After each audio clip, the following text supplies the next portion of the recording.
Hello दोस्तों, कैसे हैं आप लोग। उम्मीद करता हूं सब लोग बहुत अच्छे हैं। तो दोस्तों, जो आज मैं वीडियो बनाने वाला हूं उसका टॉपिक होगा टीडीएस। क्या टॉपिक होगा? TDS, tax deducted at source.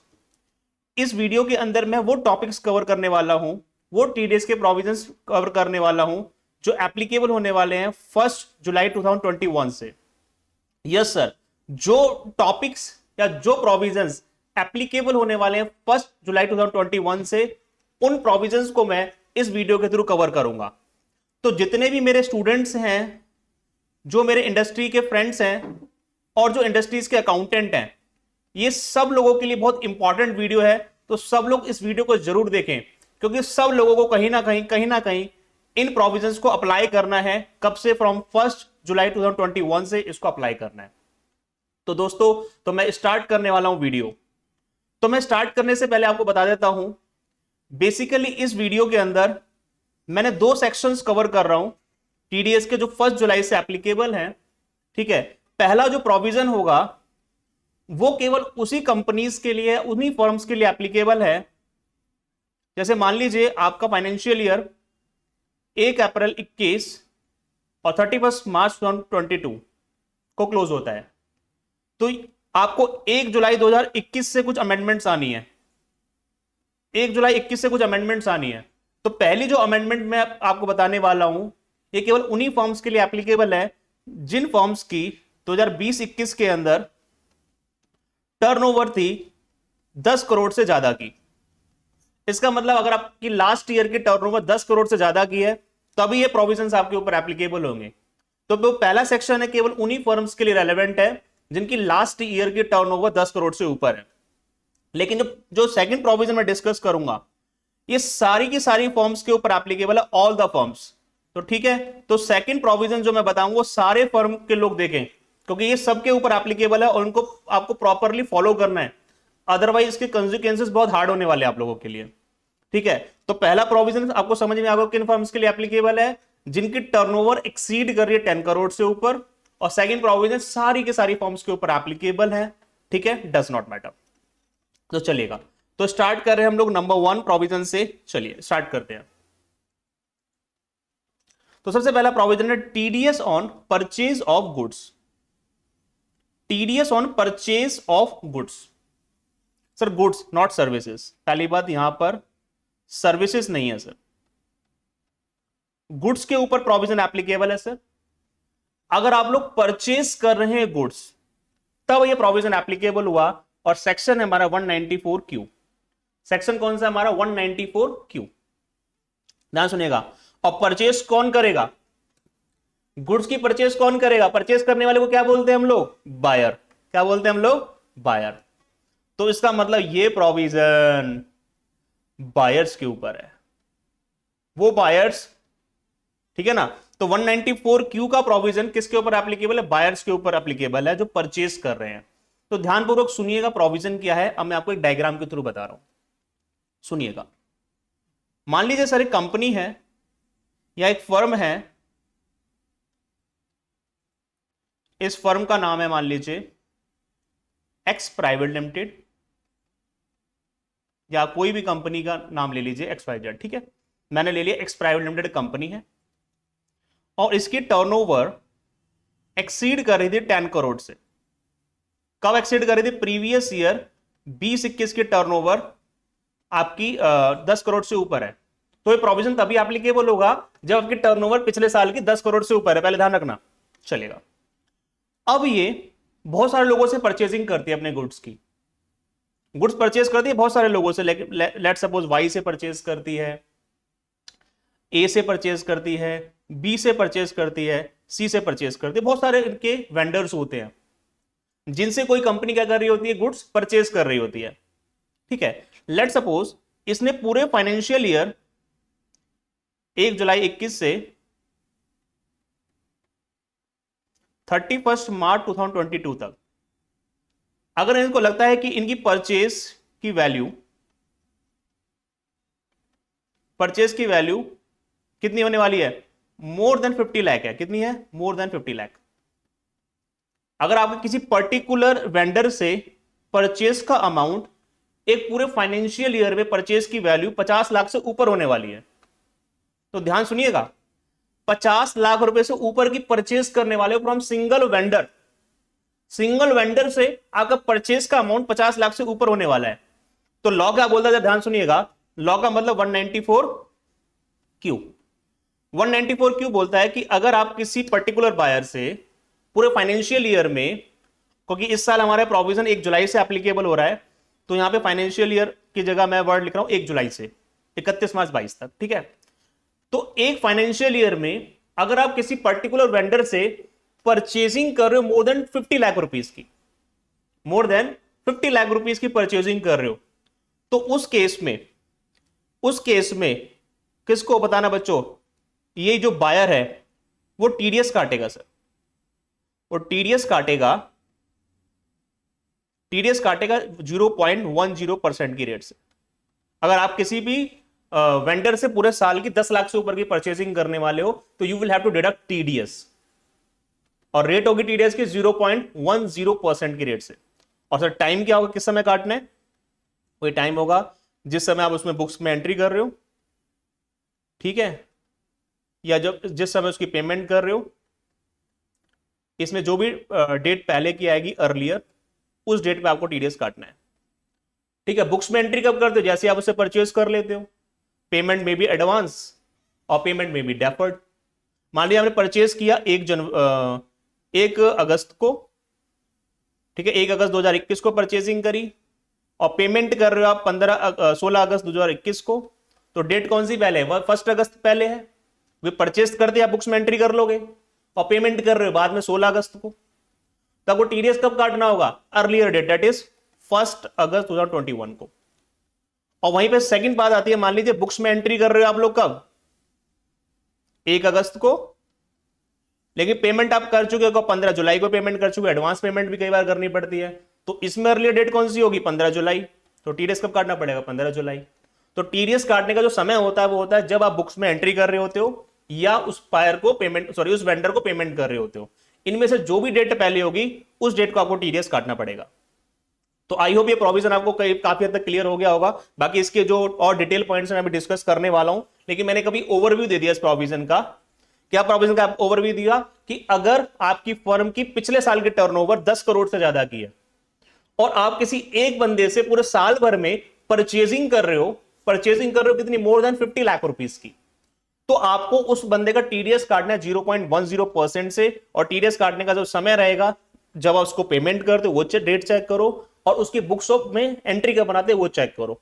इनमें से जो भी डेट पहले आएगी उस डेट को आपको उसका टीडीएस या टैक्स काटना होगा, और रेट ऑफ टैक्स होगी 0.10%। चलिए बहुत अच्छी बात हो गई। ओके, दूसरी बात, मैं अब इसके और टेक्निकल पॉइंट में जाने से पहले एक बात बताता हूं।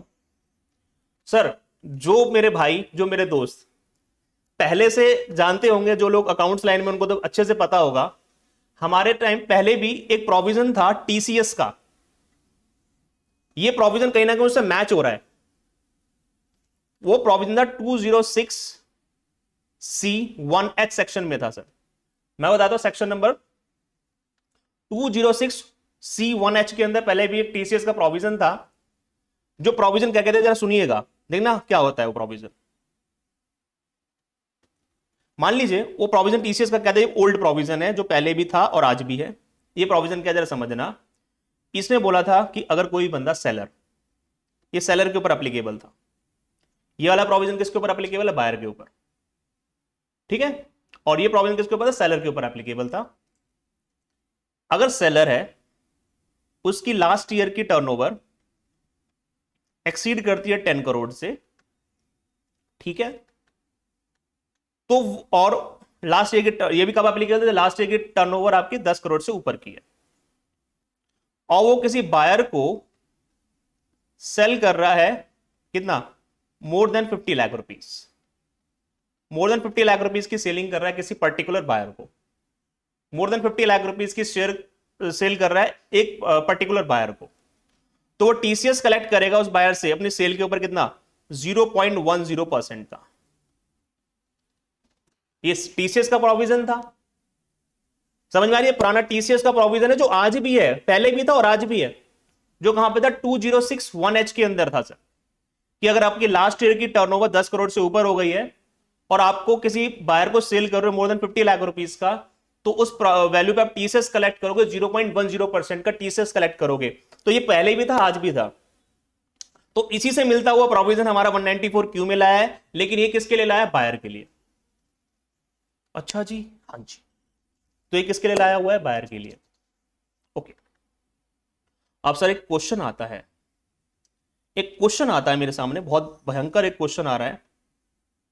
एक क्वेश्चन है जिसका मैं आंसर देने वाला हूं। सर मैं टीसीएस का प्रोविजन क्यों बता रहा हूं? क्योंकि तो पुराना था, पुराना तो हमें पता है, आप क्यों बता रहे हो? आप मत बताएं हमारे को, क्यों बता रहे हैं आप मेरे को? सुनिएगा, इसको बताने का रीजन क्या है। लेट सपोज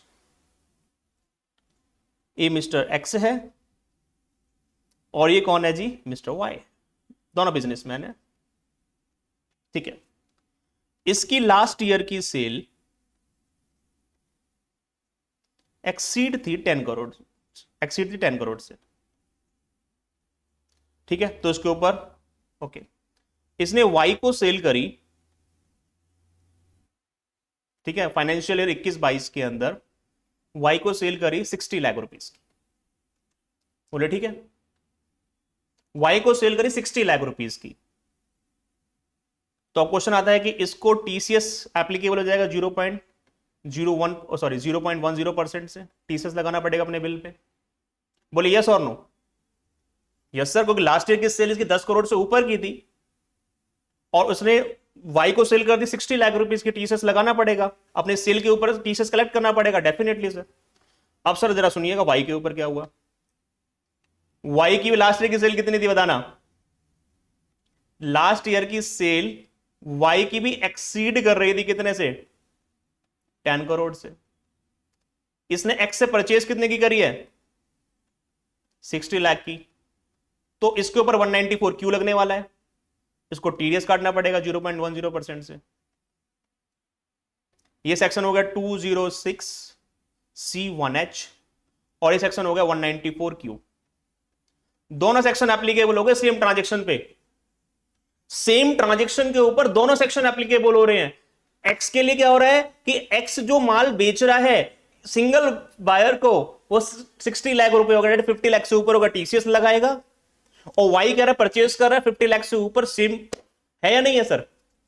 तो इसको टीडीएस काटना पड़ेगा सर। सेम ट्रांजेक्शन पे दोनों चीजें एप्लीकेबल हो गई सर, दोनों चीजें एप्लीकेबल हो गई सर। तो ये तो बड़ा बेकार सा सेक्शन हो गया। तो सिंपल सी बात है, एक्स टीसीएस ले और वाई क्या करे? टीडीएस काटे। दोनों कुछ ना कुछ करेंगे। तो लॉ में करने का नहीं, कुछ नहीं करेंगे। सुनिए बात, जब दोनों में कंट्राडिक्शन आ जाएगा ना, तो दोनों जगह यहां पे एप्लीकेबिलिटी आने लग जाएगी। तो बोला गया इस केस में बोला गया है ये बंदा क्या करेगा? टीसीएस कलेक्ट नहीं करेगा सर। 1 जुलाई से सेक्शन आ जाएगा 194Q। तो बोला गया ये टीसीएस नहीं कलेक्ट करेगा, ये टीडीएस काटेगा। इसका मतलब अगर जब दोनों जगह सेलर के लिए 2061H एप्लीकेबल हो रहा है, ठीक है, सेलर के लिए क्या एप्लीकेबल है? 2061H एप्लीकेबल हो रहा है, और बायर के लिए 194Q एप्लीकेबल हो रहा है, और दोनों एक साथ एप्लीकेबल हो रहे हैं, तो उस केस में कहा गया बायर की रेस्पॉन्सिबिलिटी बन गई 194Q के अंदर टीडीएस काटने की। सेलर की कोई रेस्पॉन्सिबिलिटी नहीं, सेलर की कोई रेस्पॉन्सिबिलिटी नहीं है, बस बायर टीडीएस काटेगा सर। बायर को टीडीएस काटना पड़ेगा सर, इसमें 194Q के अंदर। तो आई होप ये प्रोविजंस आपको बहुत अच्छे से क्लियर हो गए हैं। हाँ। लेकिन लेट सपोज बायर की टर्नओवर अगर 10 करोड़ से ऊपर नहीं होती तो उसमें 194Q एप्लीकेबल नहीं होता, उस केस में सेलर अपना टीसीएस कलेक्ट कर लेता, कोई प्रॉब्लम नहीं थी। लेकिन यहां पर बायर की भी 10 करोड़ से ऊपर है, सेलर की भी 10 करोड़ से ऊपर है, और ट्रांजेक्शन 50 लाख से ऊपर जा ही चुकी है, तो बायर टीडीएस काटेगा, सेलर टीसीएस नहीं कलेक्ट करेगा। ठीक है, तो दिस इज द लॉ। तो टीसीएस की प्रोविजंस की एप्लीकेबिलिटी खत्म हो गई, बायर ओनली टीडीएस काट लेगा। ठीक है, चलिएगा तो जरा देखते हैं बच्चों। लिखा हुआ a buyer sell deduct tax under this provision from the value of goods purchase by if following condition are satisfied. Number 1, his total sale gross asset turnover from the business 10 crore से ऊपर है, कब? Immediately preceding the previous year. ठीक है ना, जैसे purchase कर रहा है गुड्स, दैट इज अगर 21-22 में एप्लीकेबिलिटी चेक करनी है तो आपको 20-21 के टर्नओवर चेक करनी पड़ेगी। आप गुड्स परचेज कर रहे हो किससे? रेजिडेंट से। अच्छा, जरा ध्यान देना, रेजिडेंट से परचेज कर रहे हो तब ये प्रोविजन एप्लीकेबल है। अगर किसी विदेशी दैट इज नॉन रेजिडेंट से गुड्स परचेज कर रहे हो तो 194 क्यू एप्लीकेबल नहीं है। तो 194 क्यू एप्लीकेबल है जब आप किसी रेजिडेंट से परचेज कर रहे हो, ये भी ध्यान रखना। और गुड्स कितने के परचेज कर रहे हो, 50 लाख से ऊपर के परचेज कर रहे हो, ठीक है ना। The buyer should not be in the list of person excluded from, कई लोगों को छूट दी गई है टीडीएस ना काटने से, अगर ऐसी लिस्ट में हो तो नहीं काटना, अन्यथा आपको टीडीएस काटना पड़ेगा। एंड 2061H अगर एप्लीकेबल हो गया तो उस केस में टीडीएस के प्रोविजन एप्लीकेबल नहीं होंगे, ठीक है, चलेगा। तो no tax is deductible credited under any other provision except 2061H। इसका मतलब 1H एप्लीकेबल हो गया तो आपको 1H को हटा देना है, 194Q के अंदर टीडीएस कटेगा सर, क्लियर। दोनों में जब कंट्राडिक्शन आ जाए 2061H में और 194Q में तो कौन सा एप्लीकेबल होगा, 194Q। लेकिन हाँ और भी सेक्शन है 206C के अंदर, लाइक स्क्रैप के ऊपर अलग प्रोविजंस हैं, टेंडू लीव्स के ऊपर अलग प्रोविजंस है, अल्कोहल के ऊपर टीसीएस के अलग प्रोविजंस हैं। अगर ऐसे प्रोविजंस हैं जब आप स्क्रैप बेच रहे हो तो जो प्रोविजन स्क्रैप के वो स्पेसिफिक प्रोविजन है वही अप्लाई होंगे। वाइन्स के लिए अलग प्रोविजन तो वही अप्लाई होंगे, टेंडू लीव्स के लिए अलग प्रोविजन तो वही अप्लाई होंगे, ठीक है। ये सेक्शन क्या बोलता है कि अगर 2061H गुड्स को सेल करने के ऊपर, जो मैंने अभी बताया कि अगर आप गुड्स सेल कर रहे हो और 50 लाख से ऊपर हो जाए और परचेज कर रहे हो आप गुड्स 50 लाख से ऊपर हो जाए, दोनों जगह एप्लीकेबल है तो 194Q एप्लीकेबल होगा, ठीक है। लेकिन जैसे मोटर कार सेल करने पे भी एक टीसीएस लग रहा है, टेंडू लिप्स सेल करने के ऊपर भी टीसीएस लग रहा है ना, और नंबर 2 स्क्रैप बेचने पे अलग टीसीएस लगता है। तो इन केसेस में स्पेसिफिक प्रोविजंस हैं, स्पेसिफिक प्रोविजंस हैं, तो यहां पर 194Q बायर पे एप्लीकेबल नहीं होगा इन केसेस में, ठीक है। इन केसेस में 194Q बायर्स के ऊपर एप्लीकेबल नहीं है, क्लियर। जहां पे मोटर कार बेच रहे हो, टेंडू लीव्स बेच रहे हो, स्क्रैप बेच रहे हो, उनके लिए स्पेसिफिक प्रोविजंस अलग से दिए हुए हैं। चलिए, रेट कितनी है आपके पास, 0.1% of the purchase value exceeding 50 lakh. और पेमेंट कब करनी, वही जब बुक्स में एंट्री कर रहे हो, payment which ever is earlier, ठीक है। ये मैंने आपको बता ही दिया। जब कंट्राडिक्शन आ गया 2061H में 194Q में तो सेलर टीसीएस नहीं लेगा, बायर क्या करेगा, 194Q अप्लाई करेगा, ठीक है, चलेगा। तो वो हमारा ये वाला सेक्शन कंप्लीट हो गया 194Q का। अब जो मैं सेक्शन बताने वाला हूं सेकंड सेक्शन है, ये हर इंडस्ट्री में अप्लाई होने वाला है नॉर्मली, ठीक है। तो मैं आपसे बोलने वाला हूं कि इसको जरा फोकस कर लीजिएगा। ये कहीं ना कहीं जो भी बंदा टीडीएस के जिसके ऊपर लायबिलिटी होती है डिडक्ट करने की, जिन भी इंडस्ट्रीज के ऊपर टीडीएस डिडक्ट करने की लायबिलिटी है, सबके ऊपर एप्लीकेबल होने वाला है। पिछले साल की टर्नओवर कितनी भी है डज नॉट मैटर। जैसे ऊपर वाला प्रोविजन कब एप्लीकेबल हुआ था, जब पिछले साल की टर्नओवर 10 करोड़ से ऊपर थी। लेकिन ये वाले प्रोविजंस अगर आप टीडीएस काट रहे हो, किसी बंदे का आपकी एप्लीकेबिलिटी है, तो उस केस में प्रोविजन तो सबके ऊपर ही है सर। तो उसको बड़ा केयरफुली जरा समझना। ये प्रोविजन मैं पहले समराइज कर देता हूं, फिर आगे की बात करते हैं। ये प्रोविजन है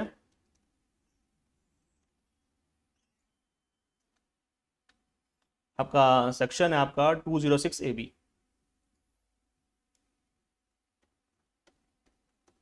सर ये क्या सेक्शन है, जरा ध्यान सुनिएगा। ये सेक्शन बड़ा बेहतरीन सेक्शन है जी। ये सेक्शन क्या बोल रहा है, जरा ध्यान से सुनना। कि मान लीजिए मिस्टर एक्स हैं और एक कोई ठेकेदार है, कॉन्ट्रैक्टर है, ठीक है जी। कॉन्ट्रैक्टर को पेमेंट कर रहे हो, सेक्शन लगता था 194C और रेट है 1% अगर हमारा कॉन्ट्रैक्टर इंडिविजुअल और एचयूएफ है, अदरवाइज 2%, क्लियर। ये हमारी टीडीएस की रेट होती है।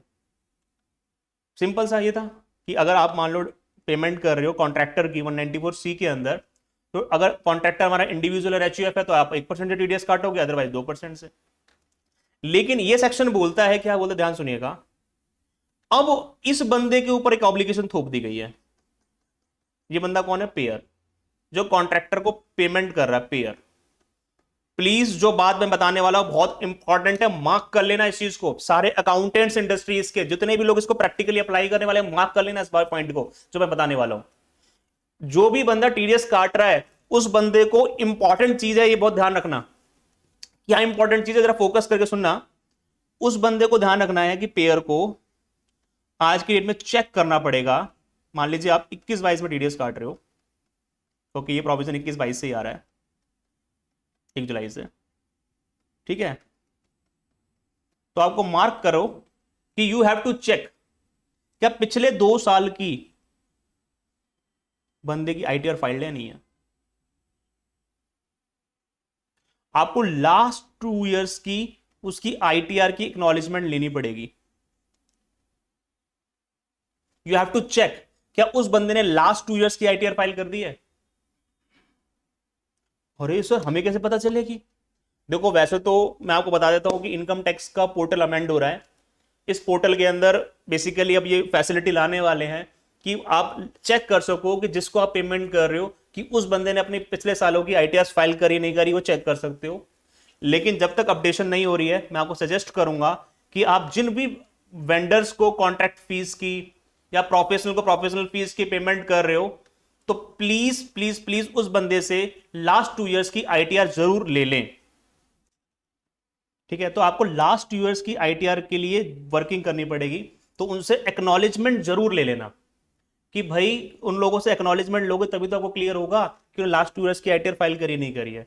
अच्छा सर, हाँ अगर सर मान लीजिए उन्होंने लास्ट 2 ईयर की आईटीआर फाइल नहीं करी है तो क्या होगा? तो मैंने कहा सबसे पहले तो इंडस्ट्रीज को के जो भी अकाउंटेंट है उनको ध्यान रखना है, जो भी इसको प्रोविजन को अप्लाई कर रहे हैं, कि जिस भी वेंडर को पेमेंट कर रहे हैं, कॉन्ट्रैक्ट फीस, प्रोफेशनल फीस, कुछ भी पेमेंट कर रहे हैं, प्लीज चेक कि उन्होंने लास्ट 2 इयर्स की आईटीआर फाइल करी है नहीं करी है, वो अपने पास जरूर चेक कर लें। हाँ अगर बाई चांस उन्होंने नहीं करी है तो आपको सेकंड चेक करना है कि आप इनकी टीडीएस कितना बनता था कटना, टीडीएस की लायबिलिटी कितनी थी इन ईच ईयर में। 50,000 रुपए से एक्सेस थी, ठीक है। पहले तो आप लास्ट 2 इयर्स की आईटीआर चेक कर लो कि हमारे जितने भी वेंडर्स हैं जिनको हम कॉन्ट्रैक्ट की पेमेंट कर रहे हैं, प्रोफेशनल फीस की पेमेंट कर रहे हैं, रेंट की पेमेंट कर रहे हैं, या इन सब चीजों की पेमेंट, इंटरेस्ट की पेमेंट कर रहे हैं, इनका टीडीएस हम लोग काटते हैं। तो आप पहले ये चेक करो कि उन्होंने लास्ट 2 इयर्स की आईटीआर फाइल करी है नहीं करी है। लास्ट 2 इयर्स की आईटीआर फाइल करी है नहीं करी, पहले first of all you have to check this, ठीक है। उसके बाद अगर आपने वो चेक कर लिया, उसके बाद आपको प्लस में चेक करना पड़ेगा कि मान लीजिए आईटीआर फाइल कर दो, कोई प्रॉब्लम ही नहीं है। अगर उन लोगों ने 2 साल की आईटीआर फाइल कर रखी तो प्रॉब्लम नहीं है। अगर उन्होंने आईटीआर फाइल नहीं कर रखी तो ये चेक करो कि पिछले साल में टीडीएस कितना काटा था। मान लो मोर देन 50,000 था, दिक्कत तब आने वाली है जब 50,000 से ऊपर का टीडीएस काट रहे हो। यहां पर भी मोर देन 50,000 का था, 50,000 रुपए से ऊपर का टीडीएस बनता था इनका काटना। टीडीएस की लायबिलिटी जो टीडीएस कटता है वो 50,000 से ऊपर का टीडीएस काटा हुआ है हम लोगों ने इनका, तो प्रॉब्लम आएगी। अगर 50,000 से कम का तो प्रॉब्लम नहीं है, लेकिन 50,000 रुपए ज्यादा का टीडीएस आपने लास्ट 2 इयर्स में काटा हुआ है, तो इस साल अब उनके ऊपर 1% या 2% की रेट एप्लीकेबल नहीं होगी। वो कितनी रेट एप्लीकेबल बता देता हूं। जो भी रेट है, मान लीजिए 1% है तो उसका 2 गुना करो, कितना होगा 2% और 5%, विच एवर इज हाइयर। जो भी हाइयर रेट है उस रेट से टीडीएस काटना पड़ेगा। तो मैंने क्या कहा भाइयों, जरा ध्यान सुनिएगा कि जो भी पेयर है वो प्लीज जब भी किसी कॉन्ट्रैक्टर को पेमेंट कर रहा है, रेंट की पेमेंट कर रहा है, प्रोफेशनल चार्जेस पे कर रहा है, कुछ भी पेमेंट कर रहा है, तो प्लीज केयरफुली ध्यान से सुनिएगा कि आप उस बंदे की चेक करो लास्ट 2 इयर्स की रिटर्न फाइल है या नहीं है। इनकम टैक्स की फाइल है, नो प्रॉब्लम। फाइल नहीं है, चेक करो कि पिछले 2 साल में कितना आपका टीडीएस बन रहा था। दोनों सालों का चेक करो सर, पिछले साल भी 50,000 ज्यादा था, पिछले साल 50,000 ज्यादा था, दोनों साल 50,000 से ऊपर है सर। 50 से कम था, नो प्रॉब्लम। 50 से ऊपर प्रॉब्लम आ गई, क्या आप टीडीएस की जो नॉर्मल रेट थी उसको 2 गुना करो और 5% विच एवर इज हायर, उस रेट से टीडीएस कटेगा सर। चेक कर लीजिएगा, ठीक है, टीडीएस कटेगा सर। तो देख लेते हैं फटाफट से प्रोविजंस कहां पर ये सारे लिखे हुए हैं। 206 AB provide for deduction of tax at higher rates if tax is deductible under any provision on any sum or income or amount paid credited by a person to a specified person, ठीक है ना। Specified person को payment करिए तब ये applicable है। Specified person कौन है? अच्छा एक बात बता देता हूं, 206 AB इस तरीके के खर्चे पे एप्लीकेबल नहीं है। कौन कौन से खर्चे का टीडीएस सैलरी पे काटते हो तो वहां पर एप्लीकेबल नहीं है। हाँ, withdrawal from EPF provident fund account से विड्रॉल किया, वहां पर एप्लीकेबल नहीं है। लॉटरी वगैरह के केस में एप्लीकेबल नहीं है। रेस हॉर्स की विनिंग के केस में एप्लीकेबल नहीं है। सिक्योरिटाइजेशन ट्रस्ट के अंदर आपने उसकी इनकम के ऊपर टीडीएस कट रहा है, वहां एप्लीकेबल नहीं है। जब बैंक से कैश विड्रॉल करते हैं उसके ऊपर एप्लीकेबल नहीं है। इन सब के अलावा कॉन्ट्रैक्टर पे एप्लीकेबल है, इंटरेस्ट की पेमेंट पे एप्लीकेबल है, रेंट की पेमेंट पे एप्लीकेबल है, प्रोफेशनल की फीस पे एप्लीकेबल है, बाकी सारी पेमेंट्स के ऊपर एप्लीकेबल है, लेकिन इन पेमेंट्स के ऊपर एप्लीकेबल नहीं होगा। इनकी पेमेंट पे कोई प्रॉब्लम नहीं है। तो सर कब कटेगा? अगर हु हैज नॉट, किसके ऊपर ज्यादा डेट से टीडीएस कटेगा? जिसने 2 इयर्स की रिटर्न फाइल नहीं करी है, और उसकी टैक्स की लायबिलिटी कितनी बनती है? 50,000 और मोर बनती है in the all the 2 previous year. हाँ, ये सेक्शन भी कब एप्लीकेबल नहीं है? Not applicable in case of non resident. अगर नॉन रेजिडेंट को पेमेंट कर रहे हो तो वहां एप्लीकेबल नहीं है। लेकिन कौन सा नॉन रेजिडेंट? ऐसा नॉन रेजिडेंट जिसकी इंडिया में कोई परमानेंट एस्टैब्लिशमेंट नहीं है। हाँ, अगर कोई नॉन रेजिडेंट इंडिया में परमानेंट एस्टैब्लिश करके बैठा हुआ है अपने बिजनेस को, उस केस में भी एप्लीकेबल हो जाएगा। लेकिन नॉन रेजिडेंट ऐसा है जिसकी परमानेंट एस्टैब्लिशमेंट इंडिया में नहीं है, वहां पर एप्लीकेबल नहीं है सर। और रेट क्या होगी सर? वो जो नॉर्मल रेट होती है उसको ट्वाइस करो और 5% विच एवर इज हायर। ठीक है। हाँ, एक बात और बता देता हूं आपको। एक सेक्शन है सर, मैं आपको दिखा देता हूं। Section 206AA। सर ये क्या सेक्शंस है? जैसे आपको पता है पुराना सेक्शन चला आ रहा है हमारे टीडीएस के अंदर कि जिसका भी टीडीएस काटोगे उस बंदे से उसका पैन नंबर लेना कंपलसरी है। जिस बंदे का आप टीडीएस काट रहे हो उससे उसका पैन नंबर लेना कंपलसरी है। और अगर उसे पैन नंबर नहीं दिया तो रेट हमारे पास हो जाती है 20%। कितनी हो जाती है? 20%। ठीक है, चलो मान लीजिए ओके, जैसे पैन नहीं दिया उसकी रेट है 20%। तो उस केस में क्या होगा, जरा ध्यान सुनिएगा। मान लीजिए मिस्टर ए है, मिस्टर बी को कॉन्ट्रैक्टर है, इसको पेमेंट कर रहा है। मिस्टर बी ने not filed 2 years return, 2 years की रिटर्न भी फाइल नहीं करी, plus PAN not given to A को अपना पैन नंबर भी नहीं दिया। एक तो रिटर्न भी फाइल नहीं कर रहा, ऊपर से ए को पैन नंबर भी नहीं दे रहा। चल पैन नंबर दे दे। अब इस केस में क्या होगा? पहले निकालो 206AB चेक करो। 206AB जो अभी हमने पढ़ा, नया सेक्शन है जो 1 जुलाई से एप्लीकेबल हो रहा है, 206AB। ठीक है, जो हमारा 1 जुलाई से एप्लीकेबल है सर, ये वाला। तो इसके अंदर देखो, इसके अंदर क्या बोला गया? वही नॉर्मल रेट का दो गुना 2% और 5% whichever is higher, higher होगा 5%। उसके बाद पैन नॉट गिवन के लिए कौन सेक्शन था? अभी हमने पढ़ा, देखा हमने 206AA। 206AA इसके अंदर रेट कितनी? 20%। इसके अंदर रेट है 20%। तो इनमें से भी जो हायर रेट होगी, हायर कितनी है? 20% एप्लीकेबल होगी। तो आपको पहले तो सिंपल सी बात है कि अगर आप पैन नंबर भी नहीं दे रहे तो फिर 20% लग जाएगी इनमें से भी जो हायर है। अच्छा हाँ, एक एग्जांपल और लेते हैं।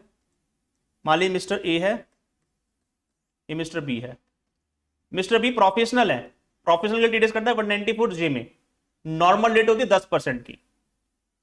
अब इसने 2 इयर्स की आईटीआर नॉट फाइल, आईटीआर भी फाइल नहीं करी, प्लस पैन भी नहीं दिया। तो पहले तो देखो 206AB में उसके अंदर निकलती है नॉर्मल का 2 गुना, दैट इज 20%, और 5% विच एवर इज हायर, कितना हो गया? 20 आ गया यहां पर तो बेचारे का। और पैन नहीं प्रोवाइड करने 20%, तो दोनों में हायर 20 है, तो 20 से ही काटना है इसका। क्लियर? तो सिंपल सी बात है, पहले आप 206AB चेक करो, उसमें हायर सेलेक्ट करो, उसके बाद 206AA के अंदर 20%, इनमें जो हायर है वो टीडीएस कटेगा उस रेट से। ठीक है, चलिएगा। तो ये था हमारा 206AB कि आप जिस भी बंदे को पेमेंट कर रहे हो तो उसके 2 साल की आईटीआर जरूर चेक करो, पिछले 2 साल की रिटर्न फाइल करी है या नहीं करी है।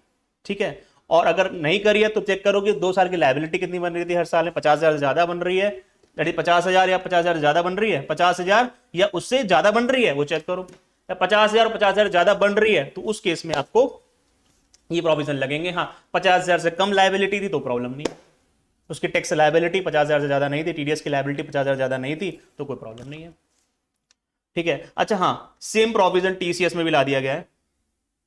टीसीएस में भी आपको चेक करना है। नॉर्मली जो टीसीएस के प्रोविजंस हैं कि अगर आपने जिसको माल बेचा है बायर को, उस बायर ने लास्ट 2 इयर्स की रिटर्न फाइल नहीं करी है, तो उस केस में भी वही जो भी नॉर्मल टीसीएस की रेट है वो वाली, या 5% विच एवर इज हाइयर लगेगा।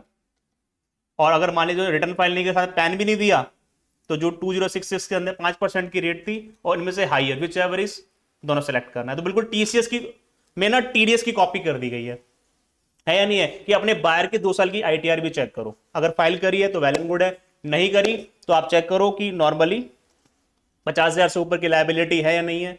अगर है तो सिंपल सी बात है, चेक करो कि 5% और ट्वाइस द रेट जो भी हाइयर है वो टैक्स, वो उस रेट से टीसीएस कलेक्ट करोगे, ठीक है। और नंबर 2, अगर मान लो उसने पैन नंबर भी नहीं दिया आपको, तो उस केस में तो आपको वो 5% वाली रेट और चेक करनी पड़ेगी, 2066 वाली, 206 सीसी वाली, ठीक है। इसमें अब इनमें से हाइयर और इसकी 5%, इनमें जो भी हाइयर है वो सिलेक्ट कर लेना आप लोग, ठीक है, चलेगा। तो आई होप मेरे दोनों प्रोविजंस आपको ये क्लियर हो गए होंगे, 1 जुलाई से एप्लीकेबल होने वाले हैं। प्लीज फोकस कीजिएगा, इसको जरूर डिटेल में देख लीजिएगा, ठीक है। आज के लिए हम यहीं ओवर करते हैं, बाय बाय।